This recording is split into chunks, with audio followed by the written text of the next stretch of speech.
નમસ્કાર મિત્રો, આપણે સ્વાધ્યાય 1.1 પૂર્ણ કર્યો છે. એનું સંપૂર્ણ સોલ્યુશન મૂકી દીધેલું છે આપણી ચેનલમાં, તો તમે એકવાર જોઈ લેજો. આજે આપણે સ્વાધ્યાય 1.2 ચાલુ કરીએ છીએ. એમાં પહેલો પ્રશ્ન છે, નીચે આપેલા દરેકના જવાબ લખો. તો તમને અહીંયા ગુણાકાર આપેલા છે, એનો તમારે શું કરવાનો છે? જવાબ લખવાનો છે. તો આ રીતે આપણે અહીંયા જવાબ લખી દઈએ, સ્વાધ્યાય 1.2. તો આપણે ચાલુ કરીએ. તો શું કીધું છે? નીચે આપેલા દરેકના જવાબ લખો. તો 3 ગુણ્યા -1. તો જો મિત્રો, આમાં માટે તમારે એક ખાસ યાદ રાખવાનું, માઇનસ નિશાની જો એકી સંખ્યામાં હોય તો જવાબ માઇનસ આવે, અને માઇનસ સંખ્યા છે એ બેકીમાં હોય. જો અહીંયા માઇનસ માઇનસ 2 વાર છે તો બેકી સંખ્યા થઈ, તો જવાબ શું થઈ જશે? ધન થઈ જશે, પ્લસ થઈ જશે. તો 3 ગુણ્યા -1, તો 3 એકા 3 થઈ જશે, અને માઇનસ પ્લસ માઇનસ માઇનસ, તો આન્સર શું થઈ ગયો? -3. બી માં શું કીધું છે? -1 ગુણ્યા 225, તો 225 એકા 225, માઇનસ પ્લસ માઇનસ, તો શું થઈ જશે? માઇનસ. પછી મિત્રો સી માં શું આપ્યું છે? 21 ગુણ્યા -30, તો 21 તેરી કેટલા થાય મિત્રો? 63. જો ગુણાકાર આપણે સરળ રીતે જ કરવો પડે, અને આ શૂન્ય તમે અહીંયા લગાડી દો. હમણાં જ મેં તમને કીધું કે જો બેકી સંખ્યામાં હોય માઇનસ નિશાની, જવાબ શું થઈ જાય? પ્લસ. તો માઇનસ માઇનસ પ્લસ. ત્યાર પછી મિત્રો ડીમાં શું કીધું છે? -316 ગુણ્યા -1, તો માઇનસ માઇનસ શું થઈ જાય? પ્લસ. તો જવાબ શું થઈ જશે? 316 થઈ જશે. ત્યાર પછી ઈમાં શું કીધું છે તમને? -15 ગુણ્યા 0 ગુણ્યા -18. હવે કોઈ પણ સંખ્યાનો 0 સાથે ગુણાકાર કરો તો જવાબ શું થઈ જાય? 0 થઈ જાય. તો આપણો આન્સર શું થઈ જશે? 0 થઈ જશે. ત્યાર પછી -12 ગુણ્યા -11 ગુણ્યા 10, તો આનો ગુણાકાર તમારે શું કરવો પડે? એક સરળ રીત પણ છે.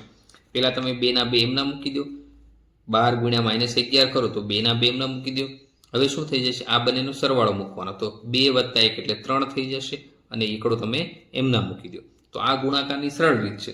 અને હજી આપણે એને ગુણ્યા કેટલા કરવાના છે? 10. તો જવાબ આપણો શું થઈ જાય? ફાઇનલ 1320 થઈ જાય. જો મિત્રો તમને આમ ન આવડે તો તમે બીજી એક રીત પણ વાપરી શકો, જે આપણી સરળ રીત છે.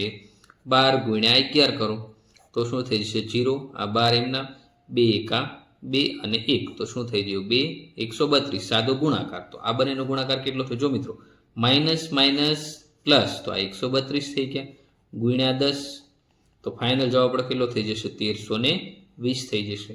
તો આ એફ થઈ ગયો. ત્યાર પછી શું કીધું? જી. 9 ગુણ્યા -3 ગુણ્યા -6. જો મિત્રો તમે આમ ગુણાકાર કરી દો, 9 તેરી 27 છે, 27 છક્કા તમને ના આવડે, તો તમારે મિત્રો સરળ ને સરળ રીત પહેલા સંખ્યા તમે એકવાર જુઓ.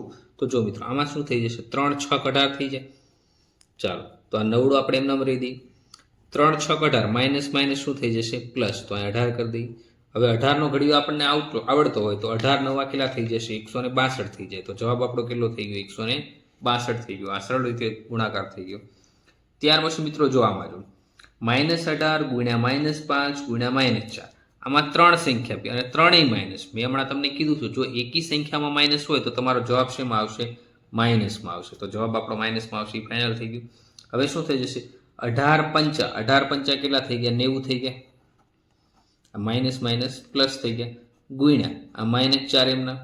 હવે મિત્રો જો બીજો સરળ રીતે ગુણાકાર કેવો થાય? 9 ચોખ્ખું કેટલા થઈ જશે? 36, અને આ શૂન્ય લગાડી દો. આ પ્લસ છે, આ માઇનસ છે, તો -360 આપણો આન્સર થઈ ગયો. -360 આપણો આન્સર થઈ ગયો. ત્યાર પછી મિત્રો આઈમાં શું કીધું છે? -1 ગુણ્યા -2 ગુણ્યા -3 ગુણ્યા 4. ટોટલ સંખ્યા તમારી પાસે 4 છે, પણ માઇનસ કેટલી સંખ્યા છે? 3 જ છે. તો એકી સંખ્યામાં માઇનસની સંખ્યા હોય તો જવાબ શેમાં આપણે હોય?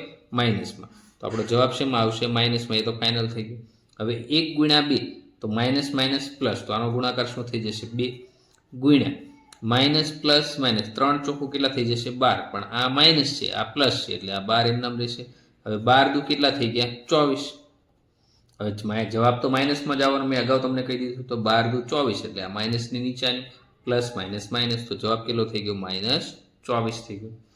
ત્યાર પછી જેમાં એમાં શું કીધું? 3 ગુણ્યા 6 ગુણ્યા 2 ગુણ્યા 1. જો સંખ્યા 4 છે અને 4 એ 4 માઇનસ, આ તો બેકી સંખ્યા થઈ ગઈ.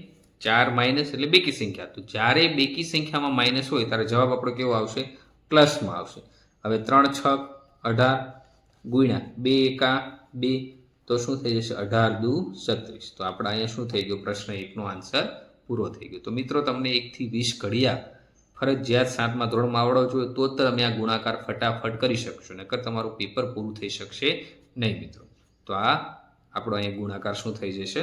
પૂર્ણ થાય છે. હવે આપણે પ્રશ્ન 2 ચાલુ કરીએ. મિત્રો બીજા પ્રશ્નમાં શું કીધું છે? ચકાસો. એમાં એ 18 ગુણ્યા બ્રેકેટમાં 7 વત્તા -3 બરાબર 18 ગુણ્યા 7 વત્તા 18 ગુણ્યા -3. તો મિત્રો જો આપણે આને શું કરીશું? આપણે જૂથનો ગુણધર્મ આપેલો છે, તો 18 એમના ગુણ્યા હવે 7 વધતે ઉસે શું થઈ જશે? ઓછા. તો 7 માઇનસ શું થઈ જશે? 3. આ બ્રેકેટ પૂરો. બરાબરની ઓલી બાજુ શું છે? 18 ગુણ્યા 7, તો 18 સત્તા કેટલા થઈ જશે? 124 થઈ જશે. વત્તા 18 તેરી કેટલા થઈ જશે? 54. પણ આ પ્લસ છે, આ માઇનસ, તો શું થઈ જશે? -54 થઈ જશે. બરાબર મિત્રો. હવે આપણે 18 એમ નામ રહી દઈએ. 7 માંથી 3 કાઢો એટલે કેટલા થઈ જશે? 4. હવે જો 124 એમ નામ પ્લસ માઇનસ માઇનસ -54 થઈ જશે. હવે 18 ચોખ્ખું કેટલા થઈ જશે? 72 થઈ જશે. બરાબર 124 માંથી 54 કાઢો તો પણ શું થઈ જશે? 72 થઈ જશે. જો આપણે અહીં બાદ બાકી કરી દઈએ, 124 -54, 6 માંથી 4 કાઢો એટલે 2 થઈ જશે. હવે અહીંયા 2 માંથી 5 ન નીકળે એટલે 10 કો. 12 માંથી 7 કાઢો એટલે 12 માંથી 5 કાઢો એટલે કેટલા વધશે? 7. તો શું થઈ જશે? હા, આ બંને સંખ્યા શું છે? બરાબર છે. તો પરિણામ આપણું શું મળ્યું? પરિણામ ચકાસતા સમાન મળે છે. તો આપણે ચકાસણી કરી દીધી. ત્યાર પછી આવું આવું આપણે બીમાં કરવાનું છે. બીમાં શું કીધું છે? -21 ગુણ્યા બ્રેકેટમાં -4 વત્તા -6 બરાબર -21 ગુણ્યા -4 આ પેલું જૂથ વત્તા -21 ગુણ્યા -6. તો આમાં બંને બાજુ જવાબ સરખા આવે આપણે શું કરવાનું છે? ચકાસણી કરવાની છે. તો આપણે પહેલા લખી દઈએ -21 એમના ગુણ્યા હવે જો આ -4 એમના વધતે ઓછે ઓછા એટલે -6 થઈ ગયા. બરાબર હવે જો 21 ગુણ્યા 4, જો આમાં શું છે? બંને માઇનસ છે. માઇનસ માઇનસ શું થઈ જશે? પ્લસ. તો આ 4 એમના 4 એકા 4 અને 4 દુ 8, તો 21 ચોખ્ખું 84. વત્તા જો આમાં પણ બંને માઇનસ માઇનસ, તો માઇનસ માઇનસ શું થઈ જશે? પ્લસ થઈ જશે. તો 6 એકા 6 અને 6 દુ 12, તો 124 થઈ જશે. હવે મિત્રો જો આ -21 એમ નામ રહેશે ગુણ્યા -4 -6 માઇનસ માઇનસ પ્લસ થઈ જશે. તો કેટલા થઈ જશે? 10. પણ મોટું પદ 10 છે એટલે આ શું થઈ જશે? માઇનસ થઈ જશે. બરાબર હવે 84 વત્તા 124, તો આપણે સરવાળો કરી દઈએ રફમાં મિત્રો. જો ફટાફટ થઈ જશે 0 1 8 ને 2 10 ને 1 11 1, તો 210. તો શું થઈ ગયું? આપણો સરવાળાનો 210 થઈ ગયો. હવે મિત્રો જો 21 ગુણ્યા 10, જો મિત્રો ગુણાકારમાં માઇનસ માઇનસ પ્લસ થાય, પણ સરવાળો બાદ બાકીમાં તમારે મોટા પદની નિશાની મૂકવી પડે. જો અહીંયા આપણે શું કર્યું? -4 -6 10 થઈ જાય. માઇનસ માઇનસ પ્લસ જ થાય, પણ મોટું પદ કયું છે? 6, તો એની આપણે નિશાની મૂકી. ગુણાકાર ભાગાકારમાં એવું હોતું નથી. તમારે જે નિશાની થતી હોય એ જ મૂકવાની. માઇનસ માઇનસ પ્લસ થાય, તો 21 દાણ કેટલું થઈ જશે? 210. તો આ બરાબર રીતે શું આવ્યું છે? 210. તો શું લખશું પરિણામ આપણે? તો શું છે? ચકાસતા સમાન મળે છે. સમાન મળે છે. બરાબર મિત્રો. ત્યાર પછી પ્રશ્ન નંબર 3, એમાં શું કીધું છે? 3 નો પહેલો કોઈ પણ પૂર્ણાંક સંખ્યા a માટે -1 ગુણ્યા a બરાબર શું થાય? તો મિત્રો જો આ -1 ગુણ્યા a. હવે જો મિત્રો આ માઇનસ છે, આ પ્લસ. માઇનસ પ્લસ શું થઈ જાય? માઇનસ. તો આન્સર શું થઈ જશે? -1. તો સંખ્યા કેવી મળશે આપણને? -1. બીજો પ્રશ્ન કીધો નીચેની પૂર્ણાંક સંખ્યાઓનો -1 સાથેનો ગુણાકાર શું થશે? તો આ બધાનો આપણે શું કરવાનું છે? ત્રણેય સંખ્યાનો -1 સાથે ગુણાકાર કરીએ. તો આપણે ચાલુ કરીએ. -22 ગુણ્યા -1. હવે મિત્રો જો આ બંને સંખ્યા માઇનસ, તો માઇનસ માઇનસ પ્લસ થઈ જશે. તો 22 એકા 22, તો આપણો જવાબ શું થઈ ગયો? +22. ત્યાર પછી બીજી સંખ્યા છે 37. તો 37 ગુણ્યા -1. તો મિત્રો જો આ સંખ્યા પ્લસ છે, આ સંખ્યા માઇનસ, તો શું થઈ જશે? Minus plus plus minus minus, તો -37 એકા 37. ત્યાર પછી ત્રીજી સંખ્યા 0 આપી છે, તો 0નો ગુણાકાર આપણે -1 સાથે. હવે આપણે આગળ જોયું કે 0નો ગુણાકાર કોઈ પણ સંખ્યા સાથે કરો તો જવાબ શું થઈ જશે? 0 થઈ જશે. તો પ્રશ્ન 3 આપણો અહીંયા પૂર્ણ થશે. ત્યાર પછી મિત્રો પ્રશ્ન 4, -1 ગુણ્યા 5 થી શરૂ કરીને નિશ્ચિત પેટર્ન વડે વિવિધ ગુણાકારો લઈને દર્શાવો કે -1 ગુણ્યા -1 બરાબર 1 થાય. તો મિત્રો આપણે પેટર્ન ચાલુ કરવાની ક્યાંથી છે? -1 થી. તો આપણે આ -1 કરી દઈએ ગુણ્યા 5. તો આ પેટર્ન આપણી શરૂઆત થાય -1 ગુણ્યા 5 થી અને પૂરી ક્યાં થાય છે? -1 ગુણ્યા -1 બરાબર 1 થાય ત્યાં આપણે પૂરી કરવાની છે. તો મિત્રો જો -1 તો બંનેમાં સેમ જ રહેશે. પેટર્નમાં કઈ સંખ્યા ઘટતી જશે? આ 5 છે એ ઘટતી જશે. તો હવે શું થઈ જશે? -1 ગુણ્યા કેટલા થઈ જશે? 4. તો આનો આન્સર શું થઈ જશે? -5. -1 ગુણ્યા 4. તો આનો આન્સર શું થઈ જશે? -4. ત્યાર પછી -1 તો એમ નામ રહેશે. 4 પછી શું આવશે? 3. તો આનો આન્સર શું થઈ જશે? -3. પછી શું આવશે? -1 ગુણ્યા કેટલા આવી જશે? 2. તો આનો આન્સર શું થઈ જશે? -2 થઈ જશે. ત્યાર પછી -1 ગુણ્યા -1 બરાબર શું થઈ જશે મિત્રો? હજી આપણે +1 લેવાનું ને, તો -1 ગુણ્યા 1 કરશો તો જવાબ શું થઈ જશે? -1 થઈ જશે. ત્યાર પછી મિત્રો શું થઈ જશે? આ -1 તો એમનામ જ રહેશે ગુણ્યા હવે શું થઈ જશે? અહીંયા 0 થઈ જશે. -1 પછી શું આવશે? 0.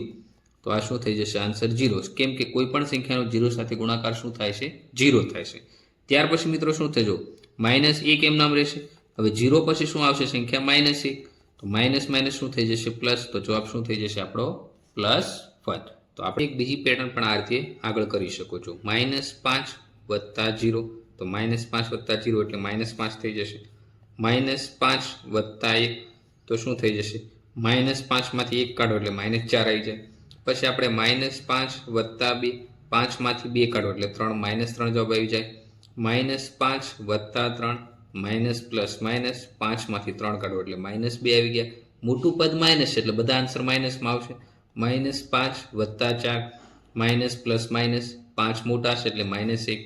-5 + 5 તો મિત્રો જો આ વિરોધી સંખ્યા થઈ ગઈ. માઇનસ પ્લસ માઇનસ એટલે 0 થઈ જશે. પછી શું થઈ જશે? -5 + 6 માઇનસ પ્લસ માઇનસ પણ મોટો પદ કયું છે? 6 વાળો. તો જવાબ શું થઈ જશે? +1 માં. તો આ પેટર્ન પણ તમે દોરી શકો છો અથવા લખી શકો છો. મિત્રો અહીંયા સાથે આપણે સ્વાધ્યાય 1.2 અહીંયા પૂર્ણ થઈ જશે. સ્વાધ્યાય 1.1 તમે ના જોયું તો જોઈ લેજો. ચેનલને સબસ્ક્રાઇબ કરવાનું ભૂલતા નહીં મિત્રો. તમારા દરેક વિડીયોનું નોટિફિકેશન તમને મળી રહે એના માટે નોટિફિકેશન બટન ઓન કરી દેજો. Thank you.